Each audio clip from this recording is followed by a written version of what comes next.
Ireland is the food island, and Irish beef is highly prized the world over. The highest return for the farmer is to breed quality beef cattle. Top quality cattle are in demand for both the domestic and export markets. AI is the best way of producing the right quality to get the best market returns. I'm a fair while around in this business, and I have to say that AI calves stand out from stock bulls. That has been the case as far back as I started in the 70s. 11, 20, 40, 11, 40, 11, 40, 11, 40, 40, 11, 40, 7 good one, cast back, 40 bit, 11, 40, all the 11, 40 bit, 11, 40, 7 the steps, 11, 40 bit, 7 11, 40. Your catalogues there, you've all the top bulls in Ireland, top bulls in Europe. So why not go down that road? We're trying to go for the best calf that you can possibly get, and it's all about to put money in your pocket. We really have to try and exploit the sort of best genetics that is out there. I mean, the average suckler herd size in the country is 19-20 cows. Firstly, I have 40 cows here, and them 40 cows, I'm using 100% AI. I'm getting a premium price for my weanlings. I'm averaging roughly between 300 and 350 euro over and above what the average price would be for a weanling. Ireland is one of the world's leaders in producing beef cattle. But where is the demand for Irish cattle, and what is the market looking for? The main market for Irish weanlings is the domestic market, and the introduction of the quality payment system, probably better known as a QPS, will increase the demand for them better quality weanlings. The differential in the past was negligible in some cases where farmers were paid in a flat rate system, but now what you're looking at is a €120 differential between an average suckler bred weanling and a top quality suckler bred weanling, and that's really going to drive the demand among finishers for them top quality stock. I think the key message is that there are challenges out there facing the suckler sector, but there's no doubt that the farmers that are producing quality are best positioned to capitalise on any increase in market prices. Irish beef exports last year was valued at almost €1.8 billion. Ireland produces over 500,000 tonnes of beef annually. Of this, almost 90% is exported. Our principal market is the UK, to which we send about 50% of our output annually. After this, continental markets make up the vast majority of Irish beef exports. The animals that are going for export are commanding the higher prices, particularly the animals that are going to Italy, which is your U2E grade, and they are coming from AI. 56,000 Irish cattle were sent to Italy. This year it looks like there'll be over 80,000 Irish cattle sent to Italy. There's potential there for much more cattle. You know, if you were to take it that Italy every year imports more than 1 million cattle from France, and we're just a small percentage of that market. There's definitely substantial scope there for us to increase that if we can deliver, the consistency of product. So how are farmers going about meeting these challenges? Well, the challenges are always there and always growing, but I feel that there's a great need still to improve the system of breeding and the type of animals we're breeding for the various markets which are, related to Irish cattle. And I feel that the quality of weanlings which we're breeding at the moment is improving, and also there's a lot of room to improve further with them. The producers that are going for the high end of the weanling market, a high proportion of them are using AI. I use 100% AI because it's the only way that you can operate an effective selective breeding policy to match certain bulls of high calibre to the cows on farm. It's impossible nearly to buy, in my eyes, for a small number of cows, a good enough stock bull that'll improve your genetic gain annually. High quality beef cattle mean higher prices, higher grades and better weight gain. Producing quality weanlings is key to achieving a high level of output from suckler production. I suppose a lot of farmers, what they do is they look at conformation as a key driver of quality, but it's conformation and weight. Certainly the targets would be bull weanlings over 350 kilos at 9 months, heifer weanlings over 300 kilos at 9 months. The rewards out there for producing quality are evident. Markwatch figures would show there is a reward out there of around €200 per head from the farmer hitting them targets and the farmer that fails to hit them. What we aim for on this farm, already aim for, is a hundredweight a month gain minus the birth weight. So in other words, if you have a 10 months calf going for sale, he should be 450 kilos. A 12 months calf going for sale, 550 kilos, plus a U grade calf at the same time. And he has constantly been achieving that now, picking out a couple of that white Charlie cow there in the middle and the Goldie cow up on top.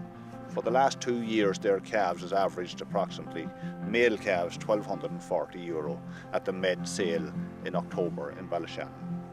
I am very lucky to be one of the 16 participants in the Better Farm programme. Part of the advice would be to use more AI on the farm. It will be part and means of getting this gross profit up to €1,000 per hectare by having better quality stock. Recently we sold a batch of 6 calves, average weight 370 kilos at €990 on average. This scrapes into just over $267 per kilo. These calves were bred by DEP and OVO. I'm starting to bring in more heifers through AA, which means I'm getting into a better cow, and I'm using a better bull on them heifers in once we get them into the cow rotation. The grades have definitely gone up. Your ewes and ease will put the extra pennies in your pocket. I definitely think that the breeding of AI in the sector of weanlings is a positive point. Why? Because we seem to get better results from AI cattle than we do from cattle which are bred by their own stock bulls. How are top producers using AI to meet the market demands? AI is handy. We find it handy enough now. It's working out very okay here. The key to producing top quality weanlings is to match the bull to the cow. This is where you have AI coming in with a big advantage. When the AI man arrives, he has a large selection of bulls available.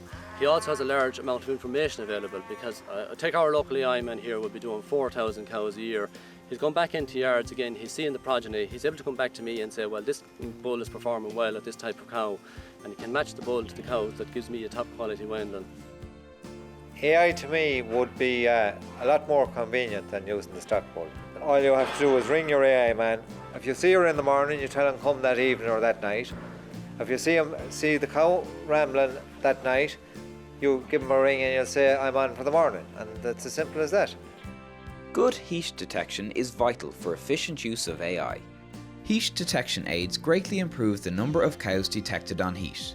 The most effective aid is a vasectomized bull with a harness or chin ball fitted. I've started using AI in autumn 2005 and every year since that. The stock bull had proved successful for the previous 3 years, and then the 4th year he proved infertile. He only put a third of the cows in calf. Another essential part of successful AI is herd health and disease management. In order to get a calf per cow per year, it's very important to hone in on disease control on the farm. And I have went down that route by vaccinating for BVD, IBR and Lepto. And certainly since I brought in the vaccination programme on the farm, I certainly have a huge improvement in conception rates here on the farm. Proven AI bulls are selected from the very best of their breed and come with reliable information on their beef quality and calving ease. The Eurostar ratings are clearly showing that the bulls of 5-star ratings and 4-star ratings are delivering much faster growing cows and much better quality cows than their comrades, which may be only 1 and 2-star. So really, how do you produce that quality? You need a good cow and cross with them with a good bull of top genetics of whichever breed you decide to select. The specific traits would be vital really. I will use the ICBF indicators on all traits, but on top of that then, the matching of the bull to the cow to me is the most important factor after having the right type of cow. If I'm a beef finisher and I'm finishing young bulls, I'm obviously going to be a lot more interested in having growthy, good weight for age, stock at 16, 18, 20 months of age that's going to hang up very, very well and get me into good carcass weights. And for that reason, I look at beef carcass and to see does the bull score well there. Equally, if I'm a weanling producer, and I'm targeting to get the live export market, the important trait for me is obviously looking at the weanling export value and looking to see how many stars is he, 3 stars, 4 stars, 5 stars for that trait. So you can select the bulls. The overall index, as I said, is a culmination of all the traits, but within that you need to look specifically to what you need. Equally, if I'm out looking for a sire for heifers, maybe the first thing I'm going to look at is how many stars is there for calving difficulty, for calving ease, and I'm going to look for 3 stars plus in that situation so that I know that I'm not going to get myself into a difficult calving situation. With the stock bull, I found I was having a lot of calving difficulty and maybe as many as 2 or 3 sections every year. With the AI, you have no sections at all, not one, and I can pick easier calving bulls to suit the cows. And I keep a record of them as they calve, and I have them in this book here, and I can record their calving difficulty. I have very, very little difficulty. They all calve, no assistance at all. Nearly all. There's only a few that need a little bit of assistance, and it has done away with the need for cesarean sections. AI also gives you the ability to select for maternal traits to improve the cow herd. If you haven't your cow right, you'll not have your calf right. That means that I can pick, to the best of my knowledge, the best cows that I have and put the best maternal bulls in Ireland to them. If you can keep that happening and get into a system of doing that, that to me is the way forward to breed better cattle. Emphasis on pelvic length and width in the cows, as important as selecting the easy calving sires. A number of producers are moving to autumn calving to take advantage of the higher priced markets. It would be better, I think, for the farmers and for the exporters if the breeding of animals and the selling of animals was broken down through the years. Plan your breeding in different times from everybody else, have animals for sale more often than no. I'm heading towards 100% autumn calving eventually. And the reason for that is that I'm at least €200 a head more for my weanling compared with the spring-born calf. The other benefit from autumn calving is the fact that the animal is indoor and it's certainly a lot easier to spot the animal in heat. Price-wise, the highest priced calves are in the summer time of the year. If you have calves for sale from May, June, July, August, before the autumn glut comes out, that's the market to aim for. We've been selling calves into that market for the last couple of years, and looking at the sales of calves in the last 2 or 3 sales, we've averaged over $270 a kilo for calves. That's something that won't be available once the glut of calves comes out next October and November. We'd kind of have half the cows would be calving in harvest and the rest of them would be calving in springtime. We like to have a few calves ready early on in the year, so you have calves born in the harvest time that you can be going with in March or April when you need a few pounds. Your ore grade stroke O's and so on are still making €2, 1.85 to €2. The higher end, the ranges anywhere from €2.20 up as far as 2.70 to 75.